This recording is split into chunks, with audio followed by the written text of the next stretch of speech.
This podcast is sponsored by Boveda Humidity Packs. Boveda packs are meant to be stored with your cannabis flower. This helps control the relative humidity inside your jar, which is going to control the cannabinoid and terpene profile of your flower over time, so you'll never have to experience dry, crusty nugs. You may have seen Boveda packs in the weed bags you buy from the dispensary with your flower, but you can also purchase these for your home use. I highly encourage that you do, especially if you buy your flower in bulk. The packs come in a variety of sizes depending on how much bud you have at home. They are incredibly useful and affordable, and I noticed a huge difference when I started using these, and now I could never go back. I also want to note that every single Boveda employee that I have spoken with has been incredibly happy working at this company, and I have so much respect for them for being an ethical employer and helping fund education like this podcast. If you want to purchase some Boveda packs, the links will be available in the show notes of this episode.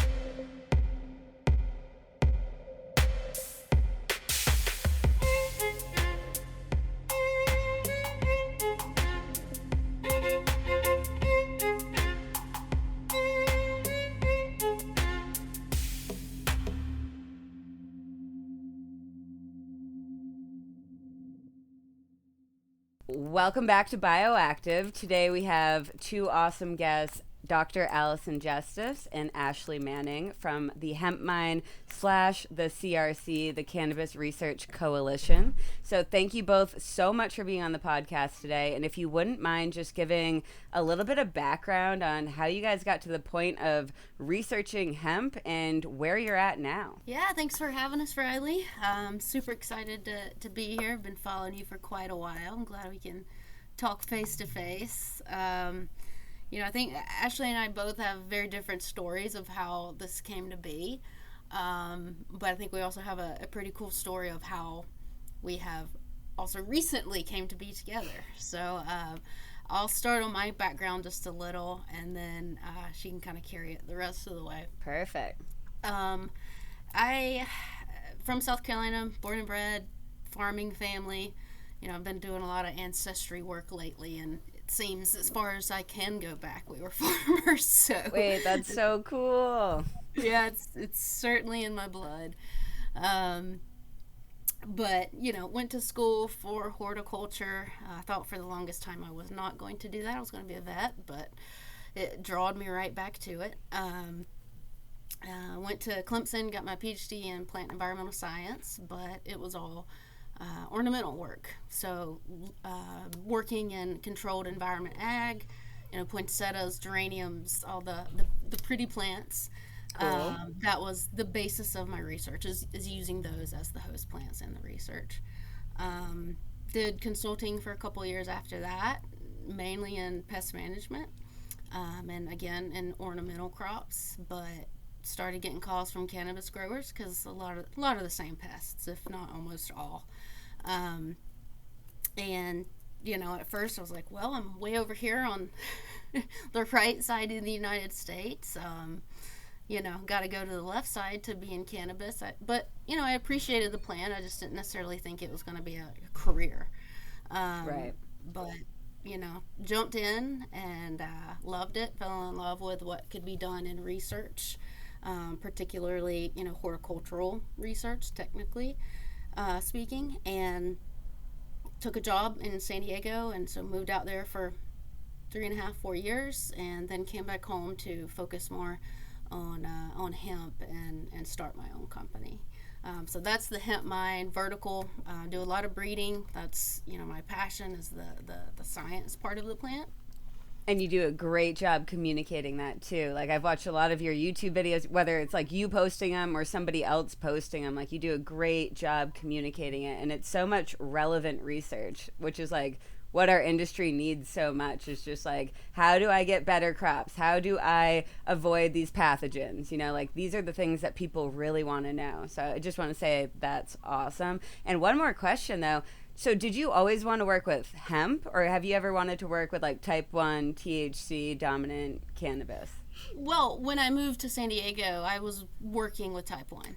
Okay, cool. So I definitely got my feet wet, boot camp in type 1.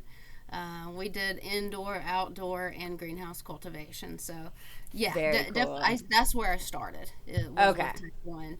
And it wasn't until I moved back to South Carolina that just by default, because this is all we can have here, working. Relatable. Yes. Yeah. Okay, cool. Very cool. So Ashley, you want to tell your story just kind of leading up till before you guys met and linked up? Yeah, I've been a successful medical cannabis patient to help me get off polypharmacy, multiple surgeries, injuries, and coming off of polypharmacy. I was working in the hospital at the time, and for me, it was like a flip of the switch. I no longer wanted to work in the hospital and tell people to take their pharmaceuticals as I'm coming off of them at home. And so I felt that a real patient advocate, which is what you are when you work in the healthcare field, would be to help give them and not neglect them. So I wanted to work in an industry that was actually helping patients. Healthcare obviously has its place, but I felt that I could make a bigger impact because of my own personal testimony, whether it was helping one person at a time, one brand at a time. All I in my eyes was that's helping get more product to patients, safe product and good reliable product. So that was in California, and in the interim of me coming off the pharmaceuticals, starting to work in, we'll call it the legacy market at the time, I wanted to work in more of the legal space, and a friend introduced me to Dr. Justice, where she was in California, and said, you need to work with her. She knows everything about cannabis. And so that's where we linked up and actually started working at the same grow facility. I was her intern for about a year, I think, and then she left and went to back home to South Carolina, and I continued working in different verticals in the cannabis space. So working in cultivation, then moved on to sales, manufacturing, and then retail. And then from there started working in helping shape regulatory framework. So for the past 4 years, I had been managing a cannabis trade association where we were writing national standards for the industry, because we felt that regulations, they address, a lot, and no, we're not for more regulations, but why not? We know they're going to constantly change and just get stricter, so why not just go above and beyond regulations from the start, so you don't have to change your SOPs and your protocols every time regulation changes. Unfortunately, only some people got the memo and understood that, but that's okay, because we were able to help a lot of states write and shape policy. Most recent one was the state of Vermont. Loved working with the state of Vermont, small growers and farmers. Oh, that's so cool. I managed the compliance and enforcement, which wasn't so fun because a lot of the small farmers did not like heavy compliance, and I can understand it's a heavy cost, but safety does need to be top mind when you are cultivating a high value crop. This isn't pumpkins and tomatoes, which is what I swear to you, they said, we normally sleep in our tents 2 weeks before harvest with our guns. Why is that not good enough?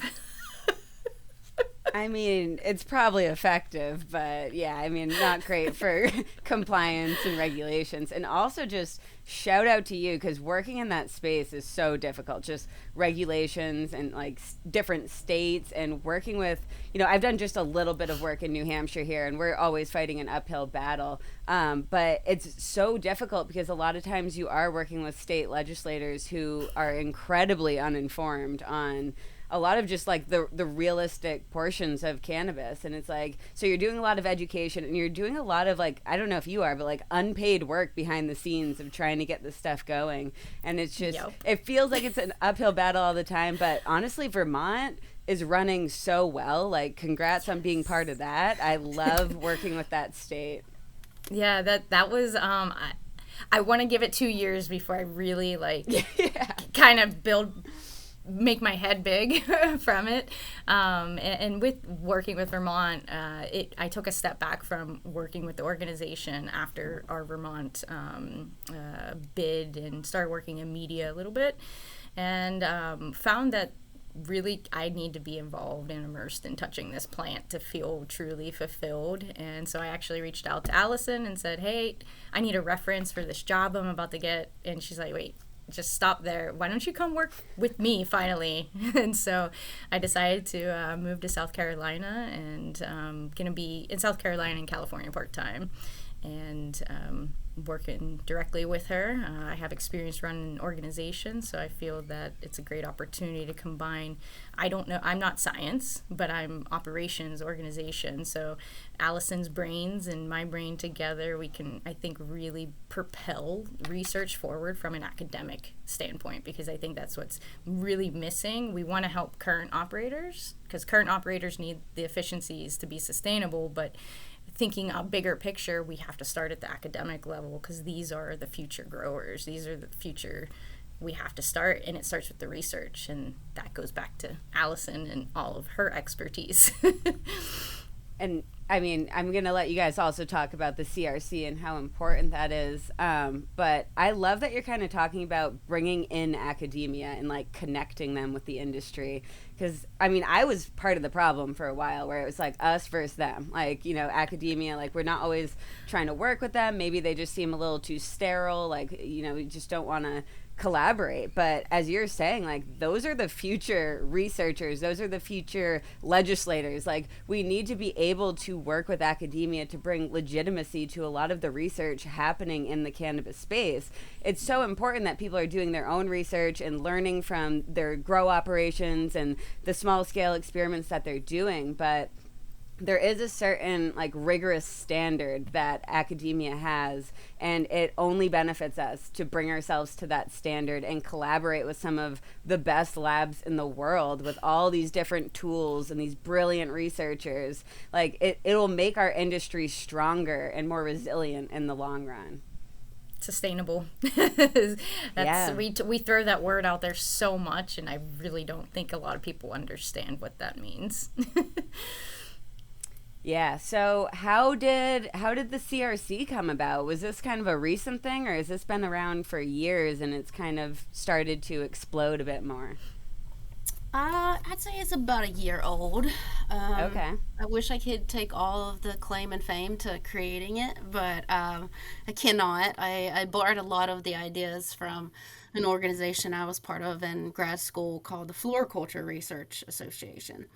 Okay. And similar, you know, if you're thinking about universities and where grant money comes from, a lot of it is governmental, and ultimately, you know, the government not incomplete, but a lot of focus is spent with our food, right? So you're looking at agronomic crops and veggies and that sort of thing. So floriculture crops kind of get gypped sometimes as well. And so, you know, the thought was a group of professors from different universities came together to do research based off of what the floriculture industry needed. And those growers, big, small, whatever, would come together, throw their resources into a pool, and then that actually would support academic research. And so, kind of on the same page, that's what we're doing. You know, we've directly partnered with Clemson, Dr. Faust's lab, and have supported his grad students and some of the research they're doing, along with doing research here at our facility in Anderson, South Carolina. And we're only about 30-45 minutes away from each other, so there's a lot of bouncing back and forth we Perfect. can do, which is great. But really, you know, it's unavoidable, but it's a shame how there's all this tension between, you know, the chads that are coming in, and the, you know, the legacy and academia, and, you know, all these people just kind of competing for this plant, when in reality it's just everybody just needs to work together and grow, because this is how all industries are, right? Like if you're growing carrots, well, there's the 90-year-old man that's grew carrots forever, that, you know, maybe he went to second grade, and he has more tips and tricks than you could ever dream of, you know, going to school for 500 years, you know, on a Right. He different made level. every mistake in the book. He's just like, you know, Exactly. He he's has that well versed. practical experience that, you know, somebody coming straight out of school just wouldn't have. And Yeah. that's okay. But when you put those together and you support each other by sharing information and growing together, you know, that's where you really build an industry that is sustainable. And so that's what we're attempting to do. And it's been wild watching how hemp and university kind of came together. At first it was no hemp. We don't want anything here. There's a couple of schools dabbling in it, and then it got to be, okay, well, resources are going to come in, and then it turned to, okay, well, we don't want to support cannabinoid hemp, floral hemp. We only want to support for grain and fiber. And so that's kind of where we are today, is with any sort of grant or funding going to the grant and fiber space, which is needed. It needs to be there, but with a lot of the floral, technical horticulture and greenhouse type growing and research falling to the wayside because the funding's not there anymore. So, that's real quick.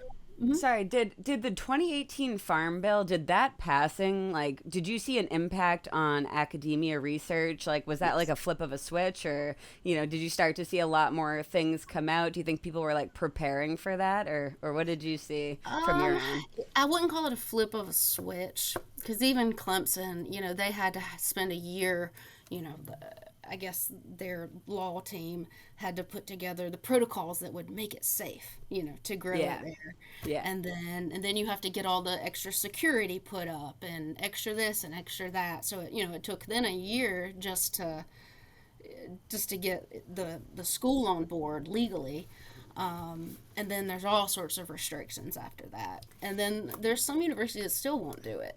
So I know quite a few that still won't touch it, just because of the federal status of the plant in general, and they just don't want to touch it because they don't want something, them to come in and raid all their plants or something. I feel like for security for college students, you could just have a sign that says, "This is a CBD plant. It doesn't have THC in it. Don't smoke it." We actually had that at our farm. At the farm, we had a big sign right in front of the crops that said that this is industrial hemp. You will not get high from this product. But That's people so still funny. stole the plants. Oh man. They did. I mean, CBD flower is still very valuable to many people, like myself. But for most people, they're looking for the THC flower. Right. Sorry, keep going. That was just a side note. Yeah. So, oh goodness, where was I? So you're talking about how a lot of universities were still hesitant to do any research at all, but Clemson was pretty willing to dive in. Yeah, they were willing. I think a little bit of that had to do. I went to school there, and I had been twisting their ear since I was in California. Good. But it's if you are a student in horticulture and you can go to grad school and study cannabis of any sort, how exciting is that? I would have murdered people to get to do that. I'm just kidding. I would not actually murder people, but I would have been so excited to have, for that to have been my host plant in my studies. How cool. And so, from the standpoint of being a student, horticulture itself at Clemson has doubled when it was going down before the 2018 bill, where universities could start getting involved or at least teaching about it. Right. So, it's not hard to recruit students. And when you recruit them, they're so excited. It's not just like trying to drag somebody, please go study, please go water the plants. They're excited and they're just knocking on your door asking questions. And That's so, getting to conduct research in that sort of environment is phenomenal. I wouldn't be doing my job if I didn't throw this in there. It's a little shameless plug. It goes back to the funding situation with research. Part of the coalition, research takes time, money. You have to have the plants, the crops, the space. You have to have everything for it. That also the years of experience to conduct the research that Dr. Justice has. And so bringing the industry is so important, to have the industry's participation in this if we want this industry to be sustainable. And it's not because we're trying to get people's, gain money from all the operators, but it's needed. And there's no traditional funding for this kind of research right now. So it's incredibly important that we have the industry's funding resources if it's available to them to conduct this research. And that's one of the main reasons we have membership tiers, and to to bring back to the legacy operators as well, what we did, because we want small operators to participate in the research. They deserve access to what we're doing as well. Unfortunately, we know it takes years to turn a profit as a small operator. But we created a tier for membership for larger operators to sponsor a smaller member, a smaller business, so that way they can have access to the research. One, we're utilizing the funding resources that these large operators have to be able to support the smaller, and that also shows what larger operators are willing to support the small time growers as well. So shameless plug, let's see who's ready to flex. No, please do the shameless plug. So essentially, if there was like companies in the cannabis space or even tangential space, but they just care about cannabis and cannabis research, and if they've got some extra money, they've always wanted to do research, they don't know where to start, they don't really know what to do, they can support you guys by signing up for that membership tier, and they're either supporting direct research through you or supporting a smaller business that doesn't have the means to do it, but they still want to do research. So that's amazing, because I always look at these huge MSOs and these huge companies. I'm like, why aren't you guys doing research? And I think this is a great way, the most low effort way to contribute to research is just pay the money up front to a company or a coalition that you trust and that has published research in the past and is doing relevant research for our community that anyone can use once that's published. Like if you publish that, this is the right metrics for a good drying cure, or, this is how much light a certain plant should get to get maximum yield.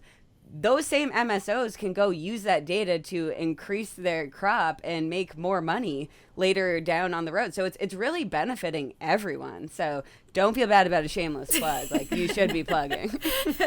And the funding also goes to the students and the grad students who are conducting the research, if I understand that correctly, Allison. So it's not just going. It's not going to us. Research. Yeah, so everything from, testing of cannabinoids in their project, or, part of their actual school funding is where the dollars are going to. And what's really cool about that is, I like to think it's different than just giving someone a grant and, hoping one day you read their paper. This is connecting directly with those grad students or us. Every month, we have webinars where we're talking about our research. And as when you're in grad school, you do a lot of projects. Not all of them actually make it to be in a published paper. And so most of them don't. Right. But that doesn't mean those smaller experiments aren't extremely relevant and couldn't be a big deal for an operation. And so, in our monthly talks and research reviews, those grad students are talking about those many ones that may never, ever be published, but they're also talking about the ones that they will publish. That's how they're graduating is getting to publish those papers. So, I like to think it's before you would be able to read it on a publication and extra. You get those little asterisks, that ends up being really important. And some negative data that's never included in publications of this didn't work, so don't do this. Yes, I wasted 5 months to learn that it will not work. Don't do it. Yeah, I would have killed to see some of those publications during grad school, because I'm sure I wasn't the first one to make a lot of these mistakes that I wasted so much time on. And also, I know I have a lot of student listeners, whether they're graduate students or undergraduates. So just before we move too far ahead, are all of the graduates and undergraduates through Clemson, or are you working through other universities? And how would a grad student get involved in some of this research, or just a student in general? How would they go about getting involved in your type of hemp research? So this year, our direct funding is going to Clemson students. But Okay. that does not mean that we also don't have grad students or undergrad students or just lifelong students, joining from elsewhere. And one reason I really value this and is why I loved being part of the Floriculture Research Association is, you're talking to other universities that you might have even thought of. So one we work with very closely is Alabama State University. Cool. Who knew they were doing a lot of work in cannabis, hemp, and so, but they're doing research, and if these universities that are doing very similar studies, if they're not talking to each other, especially at this point in our industry where everything is very, I don't want to call it elementary, but it's very basic work because when you're working with something that there's not other studies out there for, the first step is to just identify and observe, right? Drying and Yeah. curing at industry standards. All right, well, what does that look like as far as water activity and this and this and this? Like, you just have to record those things. And then you can begin to tweak and optimize and put in different variables and so on and so forth. But, when you're able to group those universities together that are doing very similar work, they can build off of each other instead of just, fighting to see who can publish and you know, do that first. I So, love that. They can each contribute a piece to the puzzle and just finish that puzzle a lot quicker than if everyone was trying to do it by themselves. exactly. So just another way to help, validate all these things faster to push the industry forward for understanding, for efficiency. And that's where we make it very clear. And it seems like you've noticed it too, is, we're not just doing science for the fun of science that only other scientists like to read. We're doing very practical work that I can provide you a study and you can take this to your grow and say, well, my gosh, if I just change the light down to 10 hours instead of 12 hours a day, potentially, if my varieties work like their varieties, I might shave a week off of my grow time. And there's some facilities where that would equate to millions. So very practical science, that's meant for the farmer. Which is amazing. And, I don't want you to I know a lot of your work is complicated, so I don't want you to take too much time describing your results that you've got in some of your previous studies. But I think you're probably the top researcher in specifically the dry and cure. Can you just speak any conclusions that you've found through researching that? Because this is kind of I'd say probably the least researched topic in cannabis for a very long time, but arguably the most important for a quality flower, a good smokable product, something that a consumer is going to notice the difference if you have a good dry and cure versus a bad dry and cure. And you might have put all that time, energy, love, resources into that product, but this is really what it comes down to. So if you could just summarize that research, I'd really appreciate it. And I think the listeners would too. Sure. Yeah. No. I think. Every time I talk about something, I say it's my favorite part, but I think this one actually might be my favorite part. No, it's so interesting, and I feel very very close to it because in grad school, a lot of work was done for post harvest, and that was for cut flowers, and that was for clones. So you take a clone.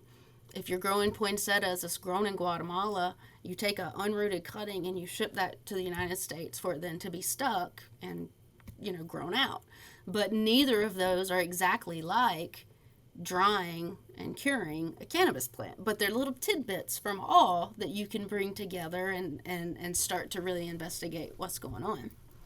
So I'm gonna spill a lot of the beans at the cannabis conference coming up.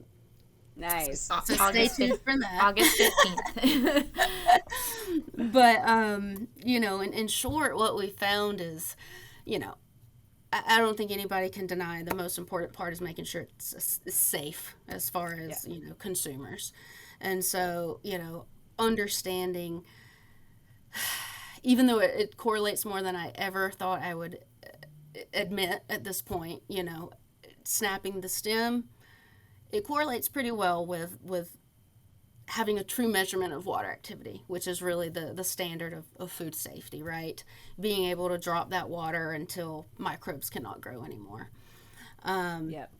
So, of course, that's always the number one when thinking about drying and curing. But, of course, quality is based off that aroma. Yeah. But that's not the only thing, right? It's gotta translate to bringing smoke into your lungs that is not harsh. And how do you put data around that? So, that I believe is a life's work in itself. But just to give you, a few kind of sneak peeks of what we know, one, ethylene is produced in extreme quantities. Okay. Two, we can understand what's going on in the drying and in the curing environment by the gases that are released. And so, all of this burping and gas exchange, things that's been happening for forever is, 50 years? How long have people been drying and curing? What is burping? Cannabis burps? Like, I don't. That's a really good question. I don't know if anybody would know that. Yeah. Right? What is burping? You could think of like smoking a burp, like an actual burp. Well, no, I didn't mean it quite like that. But you dry your flowers, and once they're to a moisture content you want, you put them in a container, and then everybody has their art to it. Whether it's just opening it for 5 minutes and closing it. I've seen people open it for 3 hours, have a shake they do, and put the lid back on. Just refreshing the air. Yeah, so burping, just opening your closed container that's holding that cannabis. That's a great question, though. Thanks for bringing that up, Ashley. Yep. Thanks. Yes. And so,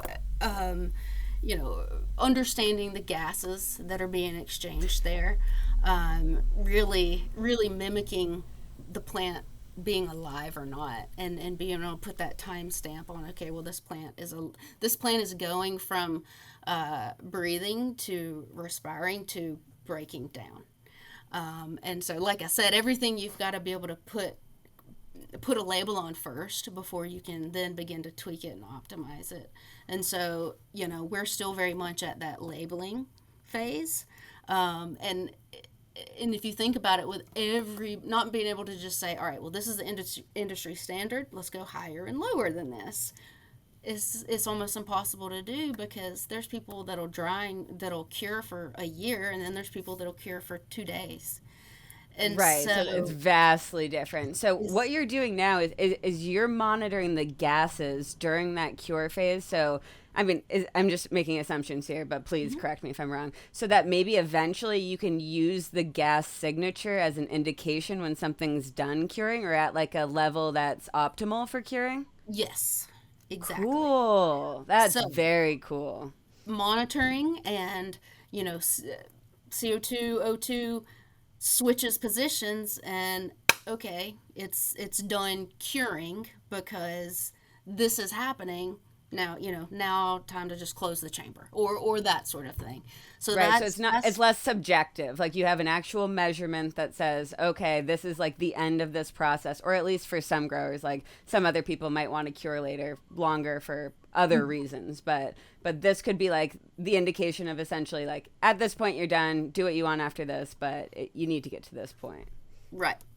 Cool. So there's the gases, that is a whole big thing in itself, but then there's the effect from those gases, and what that looks like is, well, if you read tobacco journals, which there's lots of those, but again, it's not quite the same. But you can pull some snippets from it. And in tobacco, they want high sugar content. The goal is to go from starch to sugar, because sugar smokes better. Right. There's even companies that, I know they used to do it, and I've heard that they still do it. They actually add sugar to the cigarette because it smokes better. And if you think about it, it's not that perplexing, because think about all the people smoking the nicotine vapes and that are blowing these big clouds. They're so sweet. they're getting addicted to that sugar too. That is such a good point. I have never ever thought about that. But I mean, I don't use those products, but you'll be around someone and they're blowing a cloud in your face and it smells like cotton candy and you're Yeah, it like, smells wonderful. It tastes wonderful yeah. too. Yeah. No, I've Because of the actually sugar. thought this is a absolute side note, but I've thought about I had these rolling papers that were maple syrup like flavored. I thought about putting some actual maple syrup on it and smoking it to see what it was like. I never finished that experiment, but honestly, I might do it after this. But Yeah, just one time, just a I one time imagine it experience. would taste good. Health wise, probably not that great, but I've done worse. So it's just a one time thing. We'll see. yeah, just for science. Yeah, for science. That's really interesting, though. I didn't know that about the process of curing tobacco, but it does make sense to go after those sweeter profiles because it gives a better taste and is just a little bit more, satisfying and addicting at the end of the day for the consumer. Right, right. And so, it's not gonna. It's those gases that are affecting those. So if you think again, other crops, bananas, Yeah. you pick bananas green, and when you're ready for them to go to the store, you pump them full of ethylene, and what happens? The starches turn to sugars, and then the people like to eat them. Gotcha. That's I tomatoes love too, right? what's that? Tomatoes too, right? That's like a lot of crops. The ethylene. Yeah, so ethylene Yeah, is okay. really that ripening gas that will Okay. ruin your cut flowers if you keep them in a bag locked up, that will ripen your fruit. We could go way deeper into climacteric fruit, but we'll spare people.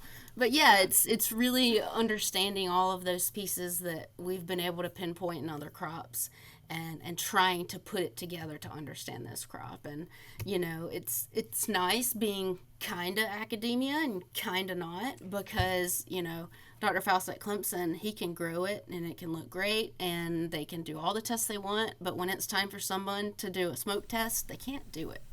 But we can here. So That's that's awesome. that's another perk of having it both ways. So who's part of your smoke test? Is that you two? That's like, yeah, you're My yeah. first day, swear, no lie. First day, she's like, we have to try these R&D. I was like, are you serious? Really? Is this happening? We did take a selfie to prove it. Oh my gosh, that's amazing. So do you usually have like one product, or do you have like a line of products and you're like trying them and comparing them and like taking notes? I think that day it was just to see how if it was not rolled too tightly. So, Okay, but okay, we have cool. all sorts of experiments going down. Yeah. I love it. If you ever need a N of 3, I'm happy to dedicate my time to the 100%. cause. Work perks. I told Yeah. my wife, she's like, what are you doing? And I said, we're just, testing, doing some R&D with our products and in the back smoking it to test it out. One thing you don't get with licensed cannabis and California and stuff, you can't do that kind of R&D at your facility. Oh, that's You got to so wait for the cool. consumer to call and complain or tell you what's up. Can I ask what the worst smoked product was, like what the setting was for that, or do you remember, like, if you ever tried something and smoked it and you're like, oh my god, that's so harsh, I hate that, I would never smoke that again? Do you remember what that was? For me, it was a 45% THC flower out of California. It just burned. Like it hurt when I smoked it, and it just didn't feel right. Man, that's I pretty think high. I think they killed off the terps and everything. I felt like I was smoking a campfire. Oof. I That won't doesn't name the sound fun. brand. Yeah, well, only positive things for the most part. Yeah. I'm trying to think. What is the worst I've smoked? One time I this was just for fun. This was not for research purposes, but I did put some catnip in it in a joint to see how that would affect, and it wasn't nice.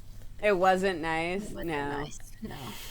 I've tried smoking some other herbs in general, and one, I'm a little afraid because unless I grow the herbs, like I won't smoke it because I do not trust how people cultivate plants for the most part. Yeah. But I've smoked like lavender and sage and stuff like that I've grown, and they usually are pretty harsh though. Like in general, like other herbs, it's just additional organic stuff going into your throat, and it's pretty harsh, but still fun. It still feels different for sure, but maybe vaping would be the better method there. Who knows? But sorry, this was a huge tangent. I don't even remember where we were before this.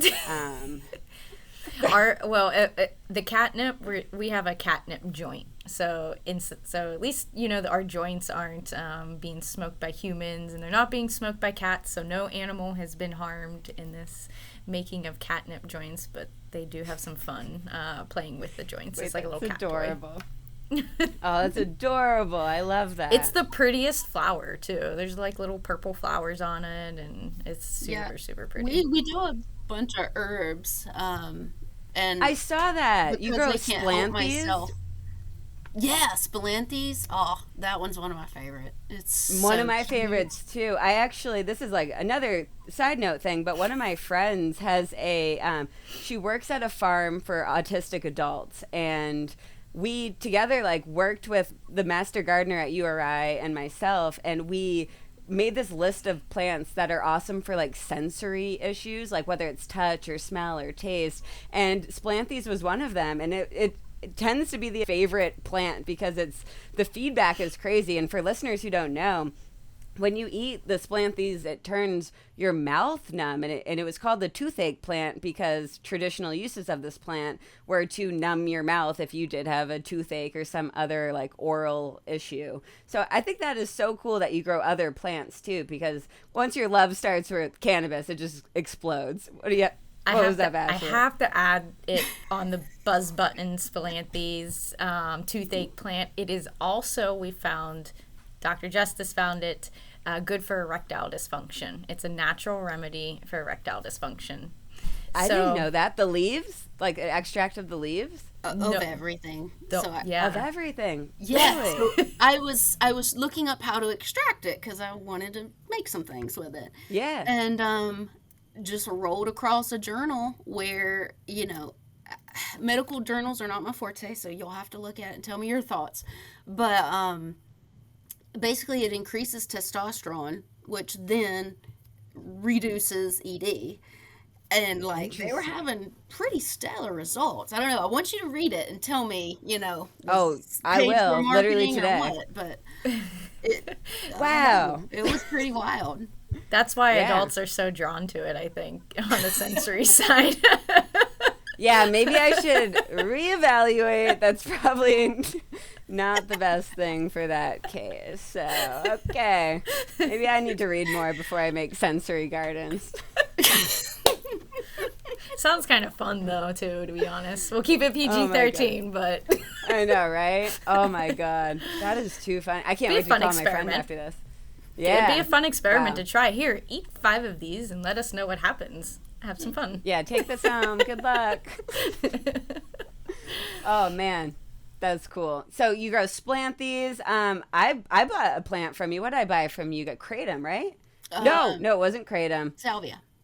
Salvia. Yeah, so you sell salvia. That was like a very healthy plant. So highly recommend if you're looking for purchasing salvia through your website. Are you working on cultivating other plants as well? Because I love that they're like traditional medicinal plants too. Because sometimes it's when you're like last time I purchased salvia, I had to like pay via like what is it called? Money, where you have to go to the post office and like I forget what that's called, and my husband was like, dude, this is getting a little sketchy. And I'm like, don't worry about it. And I did get the plant, but like yours was a lot easier than that. That was much less sketchy. So highly recommend you guys for purchasing plants. Thank you. And to specify, it's Salvia divinorum.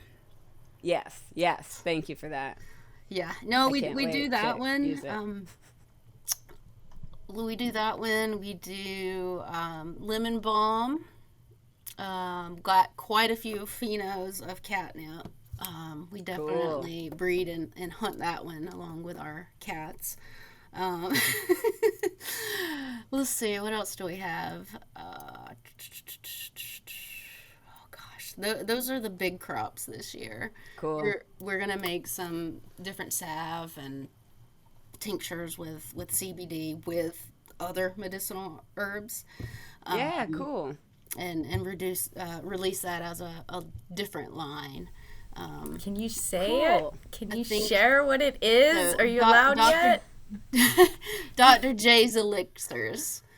So Oh, I love it's it. really bringing in a bunch of different medicinal herbs with cannabinoids, because it seems like there's a lot of CBD companies, there's a lot of companies with different types of botanicals, but I'm sure there may be one or two out there, but we're gonna put our twist on it and see what. I love it. And are you going to test those on yourself too for the effects? Oh, and for go from sure, there? always. That's awesome. Yeah, of course. Yeah, it's the best tool we have. I guess I have another question that has to do with like the effects of these different products, but cannabis in particular. You know, I know the CRC is really focusing on like cultivation and like those techniques and really studying that. In the future, would you guys be interested in studying like pharmacology of any of like these different types of plants, these cultivars, these chemovars, and like understanding differences, or even like, you know, minor compounds or like terpene profile? Absolutely. Yeah. As far as doing that research ourselves, no. Yeah. I want to grow them, and I want to make unique combinations that then I hand it to you and say, help me help people with this. We will. That is like, I feel like marrying everything and truly helping patients. To be honest, that's really, I see the future, but we have to have that, like Dr. Justice said, the basics. In order to be able to hand anything over to another school, here's the basics of how to grow the plant, the techniques. And now you come to us with the ailments and the diseases and the terpene profiles that you want to see. And Dr. Justice applies that to the genetics and creates genetics for those specific diseases. Like, oh my gosh. Like, It's gonna be so cool. I mean, yeah, we're not that far away either. Like we have all these different pieces of the puzzle, but they're just kind of like floating on a table. Like we really need to start connecting them, and we're gonna get there in the next couple of years. And Appreciate finding you guys. professionals that can unite with us, because Yes. we all have our specialty, but once we put them together, that's where we really do it. I got a few. Well, I want to ask before I forget to ask this. Just, you know, if people wanted to get into research, but maybe like not through a university, or they just wanted to get into working in the cannabis industry in general, do you have any advice on like how to get their foot in the door? Like people who have never worked with the plant before, but maybe they really love cannabis. They've smoked cannabis for a long time. They've used it for a long time. Maybe they've even cultivated. Do you have any advice for people that want to get into the industry and learn more? oh yeah, lots of it. Finding internships, they're far few in between to find them, and networking, going to local industry events that are in your locality is a huge one. I mean, the first thing I did was walked into a Cannabis Chamber of Commerce event, and the first person I saw, I said, hi, I want to introduce myself, and he gave me a whole list of things. He's like, welcome to the industry. That's what's amazing about our industry. It's very welcoming no matter your background. I love that. And that's really good. Also, there's tons of recruiting companies out there who are willing. You got to start, I hate to say from the bottom up, because I don't like that terminology, but you have to start with understanding the plant. That's my opinion. I don't know how you can sell something that you don't know anything about. I don't know how you can manufacture something that you don't know anything about. I think it's important because every move that the plant makes along the supply chain, it has its risks of losing terpenes, and just the quality goes down. So getting in, starting from entry level positions, no matter what it is, if you show up and work hard, put in your hours, go above and beyond, you'll move move up the ladder, so to speak, very quickly, because you're going to learn the industry's moving so fast. 7, what do they say, 7 years for every year? It's like dog years. So you can really propel your career early on by getting in now too. Yeah, I love that advice. And just, yeah, as you're saying, like talking to people, like go to these events and like really try to talk to as many people as you can. And you don't need to get along with everyone, but like people are typically very kind and open in the industry, even if they're like really high up at companies. Like I've accidentally talked to like CEOs and and people really high up, and I was just, you know, smoking with them, like acting normal, and then someone's like, "Do you know who that was?" And I'm like, "No," and I still don't. Like whatever, they're just a nice person. That's great advice. That's exactly how it went down. I went into the meeting and I was like, introduced myself, and here he's the CEO of the Cannabis Chamber of Commerce, and it just was like, oh, well, that's who I wanted to meet anyhow. That works perfect. But you have to be willing to network too, because you got to broaden that circle. Yeah, no, I say internships, whether you're a student or not, you can still do an internship. If you're a newbie to the industry, you know, every intern that's came and worked with me, whether it was back when I was in California or here in South Carolina, you know, if they worked and, and survived the heat, and wanted to continue in the industry, they got a job because, you know, they did their dues. They know how to stick cuttings. They know how to do this. And that could be the same story if it were, you know, on the medical side or extraction or whatever it could be. But just going and, you know, getting paid $8 an hour for a few months, you know, just to learn and get your foot in the door and make contacts.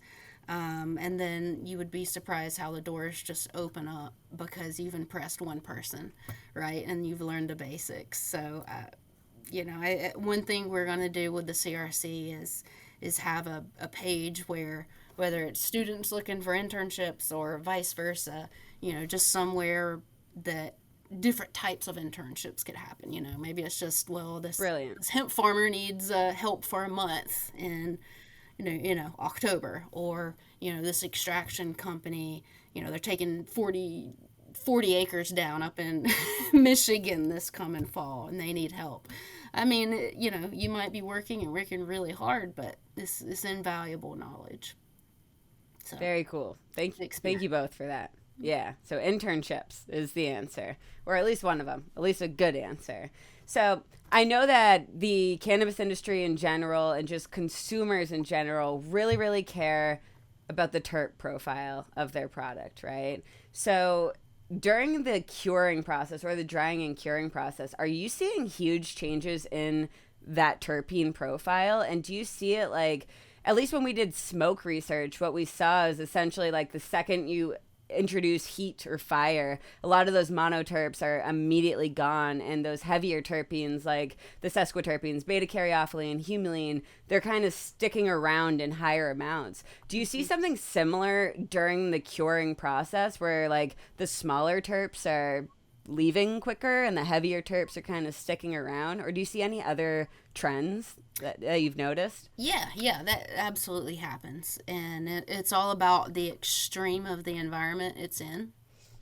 You know, if it's hot, yeah, you're gonna lose a lot of those. But the other thing is really having post-harvest managers also think about VPD. And so, you know, you have your bud to a moisture content that you want it to stay at, right? So you want it to stay at, and you want curing just to be a time of potential homogenization, but at the same time thinking about it in a way where the air is one, the air pressure versus the pressure that's in the bud. You know, they're fighting.